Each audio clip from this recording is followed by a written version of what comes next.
acredita que a Terra tem 4 mil anos, né? Não, eu não sei, o geólogo fala que a Terra pode ter 3,7 bilhões de anos o planeta, né? Uhum. De onde tu tirou esse número aí? 4 mil anos? É. Não, é por causa não, nem é 4 mil, é 6 mil. É 6 mil. É que tá na Bíblia, eu acho. Ah, é? Eu explico pra vocês isso aí. No Gênesis tem a idade dos patriarcas. Tanto fulano viveu tantos anos, tirou fulano, viveu tantos anos. Quando você faz aquela conta da idade dos patriarcas, mas há divergências, porque tem o Gênesis escrito em hebraico, tem uma versão dele para o grego que dá uma diferença nos números ali. Pequena, mas dá. Mas dá em torno de um pouco mais de 6 mil anos, desde aquele período ali até hoje. Números aproximados, tá bom? Aí o que acontece? Então a Terra tem 6 mil anos. Quando você cruza isso com o paleontólogo que fala assim, não, tem milhões de anos, isso que parece uma estupidez, uma tonteria, mas vamos com calma. Em primeiro lugar, a invenção da escrita. Se você pegar os primeiros livros que estudaram a invenção da escrita no século XIX, eles falavam que a escrita foi inventada em 5.000 a.C. Depois 4.000, 3.800, 6.500. Hoje, na melhor das hipóteses, a invenção da escrita é de 3.100 para cá. Você entendeu? Então, de história escrita mesmo, eu tenho em torno disso aí. Uhum. De história registrada. Escrita registrada. E esquece Bíblia por enquanto, daqui a pouco eu vou na Bíblia. E as manchas na parede. Exatamente. Da caverna. Exatamente. Aí, o que vai daí para trás tem um pouco de especulação, mas vamos devagar. Deixa eu falar da questão do crente. Teve um bispo chamado Asher, que ele fez as contas dele lá e ele colocou até a data e a hora da criação de Adão. Adão foi criado, acho que no dia 21 de outubro de 4004 a.C., 3 horas da tarde, numa sexta-feira. Porra, o cara é foda. Aí muita gente pegou isso e popularizou e tudo mais, mas se você perguntar para o Rodrigo, é impossível saber um negócio desse. É impossível saber. Qualquer datação histórica que passa de 1400 a.C. para trás, isso eu posso responder como crente ou como descrente. Ela começa a ficar especulativa. Porque quando eu falo para você que a 18ª dinastia foi mais ou menos no século XV a.C., com base em que eu estou falando, você pega as dinastias egípcias, que estão ali, tem a Pedra de Palermo, você tem Heródoto, você tem... E vai cruzando pelos faraós e tem uma ideia mais ou menos. Só que tem muitos buracos. Agora encontraram, em 2016, a tumba de Senebekai, que era uma dinastia inteira que estava perdida. Tem dinastias que foram paralelas. Então a gente, de 1400 a.C. para trás, começa a ficar especulativo para o historiador. Quando eu pego a Suméria, na Mesopotâmia, os caras falavam assim, olha, isso aqui aconteceu no 3º ano do reinado do rei Ibibissim, rei de Ur. Tá, mas o 3º ano do reinado de Ibibissim significa o quê? Eles não tinham um calendário padrão. Então, você fala assim, pô, o Igor já está trabalhando aqui, já tem 2 anos. Então, no 2º ano de trabalho do Igor aqui, tá, mas o 2º ano de trabalho do Igor significa o quê? Quando a gente encontra um tablete cuneiforme com uma informação astronômica, cara, isso é muito bom. Se eu encontro lá, assim, no 2º ano do reinado do rei Ibibissim, teve um eclipse solar. Aí eu vou no meu amigo astrônomo, ele faz aqueles esquemas lá de voltar à Terra no computador, voltar né? Voltar ao ciclo estelar, né? E ele consegue me falar, no calendário atual que a gente usa, qual foi a hora precisa de um eclipse solar visível na Mesopotâmia, naquela região. Se tinha, até dá pra ver se tinha nuvem, se não tinha nuvem. Caramba, é muito bom isso. Eu usei isso para falar de datação da morte de Cristo e tudo mais. Não como um astrônomo, que eu não sou astrônomo. Isso aí você põe na mão do cara e ele te devolve. Opa, então no dia 23 de abril de 2005 é isso aqui. Aí eu vou descobrir se o cara usava um calendário lunar, solar, lunisolar. É bem... Aí depois que você vai cruzando todos esses dados, lembra quando tinha o CSI que o cara punha na parede a fotografia e ia puxando com os barbantes? Sim. Já fazendo aquele cômputo ali. Então a gente trabalha com algumas evidências, mas certeza histórica absoluta a gente não tem das datações. Sim. Hoje, por essas coisas, a gente chega mais ou menos a 3.100 a.C. O que vai daí para trás é especulativo. Aí o cara olha a parede lá, o desenho rupestre, e já teve o desenho rupestre, só para você ter noção que as datas são altamente especulativas. Sabe a Luzia? Uhum.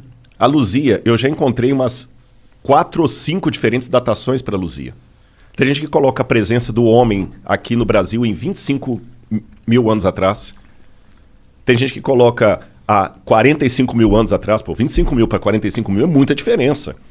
Entendeu? Quando o homem chegou na América, 250 mil anos atrás, 100 mil anos atrás, um disparate tão grande que você vê que os caras também estão estimando.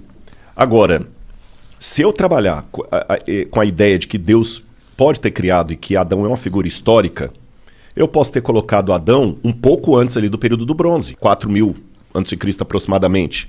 E a história que a Bíblia conta vai ser dali para diante. E de Adão para trás? Aí que vem a questão. Daí você tem duas opções. Ou você pode trabalhar como o Teilhard de Chardin, que falava que Adão foi o primeiro exemplar do Homo sapiens sapiens. Ou eu posso trabalhar com a hipótese, e eu posso argumentar isso se vocês quiserem, que a história do Gênesis não é uma lorota, que Deus veio, que se Deus existe, basta para que o milagre aconteça, basta Deus existir e ser todo-poderoso. Ponto. Basta isso. Se ele resolveu criar o homem como a Terra falou, como a Bíblia falou, e eu posso entrar no mérito, mas não parece muito conto da Carochinha, um casal de nudistas lá que a cobra falou, blá, blá, eu posso entrar nesse mérito se vocês quiserem. Se Deus criou aquilo ali, a história da Terra pode ter realmente 6.000 anos. Porque não existiu o Pithecanthropus erectus, o Homo ergaster, o Cro-Magnon. Aliás, muitos desses já até saíram da linhagem humana, porque não tem nada de humano. Mas a gente tem ossos, né, dessas evoluções, né? É aí que está o problema. Vou dar um exemplo para você. Eu acho que foi... Então, peraí, você tá falando que você realmente acredita, então, que a Terra tem 6.000 anos? Eu não respondi essa pergunta, desculpa. Biblicamente, fala assim: no princípio criou Deus os céus e a terra. A terra, porém, era sem forma e vazia. Havia trevas sobre a face do abismo e o Espírito de Deus pairava sobre as águas. Então, ali em Gênesis capítulo 1, versículo 1, não se fala quando Deus criou a terra. A terra já existia. Num estado sem forma e vazia, inclusive com água. Então, a terra, como estrutura, ela pode ter existido por 4,2 bilhões de anos. E Gênesis está contando quando Deus pegou essa terra sem forma e vazia e meteu nela a luz, Fiat Lux, haja luz, e a vida. Mas a luz em que sentido? Porque o primeiro verso, Deus disse, haja luz, e houve luz. Mas a luz física? A luz fótons? física. Que haja fótons? Aí é um pouco especulativo, né? Entendi. Porque no hebraico diz or. Or é luz. Uhum. Agora, o que escreveu o Gênesis ali, na minha opinião, Moisés, ele não tinha essa visão científica que a gente tem hoje, luz, né? Houve luz. E a luz veio e rompeu. Como é que foi aquele esquema ali? Né? A gente não sabe. Mas ali pode estar descrevendo apenas um processo sobre um planeta que já existia há 4 alguma coisa bilhões de anos. Uhum. Eu nem sei se a data é 4,7 bilhões. Também não sei. Eu sei que é muito tempo. Sei que é bilhões. Você está entendendo? Uhum. Então não é incompatível com o texto bíblico a ideia de uma Terra antiga. Por isso que quando você perguntou se a Terra tem 6.000 anos, eu falei, não, deixa eu explicar. A Terra pode ter bilhões de anos. A vida na Terra que veio... Pode ter bilhões de anos Pode ter bilhões. Agora, também estou colocando como hipótese, porque eu não estava lá. Ninguém estava lá, Aí né? a gente tem evidências, né? Tem uma maneira um pouco diferente de ver. Embora eu acredite na possibilidade que ela tem 4 bilhões de anos, coloquei aqui, mas eu vou trabalhar também com o que pode estar me ouvindo e falar, não, Rodrigo, eu discordo de você. Tá bom. Biblicamente, vamos trabalhar com hipótese. Você sabe que existem processos de envelhecimento não naturais que podem trazer, numa situação muito rápida, o que num processo natural demoraria tempo. Por exemplo, uma pessoa que está com um câncer terminal, o cara está mal. Eu lembro um cara que eu visitei no hospital que estava com AIDS. Coitado, ele já faleceu há muitos anos lá em Uberlândia. Nossa, foi muito dolorido aqueles últimos dias dele lá. E ele era novo, mas a AIDS envelheceu o cara de tal maneira que ele parecia um velho de muito mais anos do que ele tinha. Uma doença envelhece. Guarda isso aí. Vou dar uma informação geológica. Enquanto a gente está conversando aqui, esse prédio, que tem os estúdios aqui de vocês, ele está entrando em Deteriorização? Deteriorização. Ele está deteriorando. Só que isso é um processo tão lento, que vocês não vão ver. É a fissura, é a trinca, é a erosão, é o decaimento do prédio, a gente não vai ver. Agora, se ninguém der manutenção arquitetônica nesse prédio, quanto tempo ele vai durar?